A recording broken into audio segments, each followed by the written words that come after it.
রেজাউল করিম নামে একজন ব্যবসায়ী, যার বাসা ফতুল্লা সস্তাপুর এলাকায়, গত 27শে নভেম্বর এই নাগবোচা হালিম এবং বাদল, তারা দুই ভাই, তাদের নেতৃত্বে এই বাসায় ডাকাতির যে ঘটনাটা ঘটে, সেখানে মূলত রেজাউল করিমের বাসার জানালার গ্রিলটা কেটে একজন প্রবেশ করার পরে দরজা খুলে দেওয়ার পরে বাকি সদস্যরা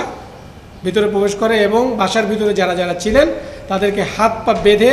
অস্ত্রের মুখে জিম্মি করে বাসায় থাকা স্বর্ণালঙ্কার এবং টাকা পয়সা এগুলো তারা ডাকাতি করে নিয়ে যায়। এখানে আমরা যেটা জানতে পেরেছি, সেখানে প্রায় 60 ভরির মতো স্বর্ণ ছিল দুইটা বাসায়, রেজাউল করিম এবং তার ছেলের বাসায় 60 ভরির মতো স্বর্ণ এবং প্রায় 7 থেকে 8 লাখ টাকার মতো ক্যাশ টাকা ছিল। এটা করে নিয়ে যায়। পরবর্তীতে এই ঘটনাটা আপনারা বিভিন্ন মিডিয়াতে, বিভিন্ন ন্যাশনাল নিউজ পেপার, আমি যুগান্তরে দেখেছি, সময় টিভিতে এটা প্রচার হয়েছে করে, এবং ম্যাক্সিমাম মিডিয়া চ্যানেলগুলোতে এটা এসেছে এবং তাদের এই নাগবোচা হালিমের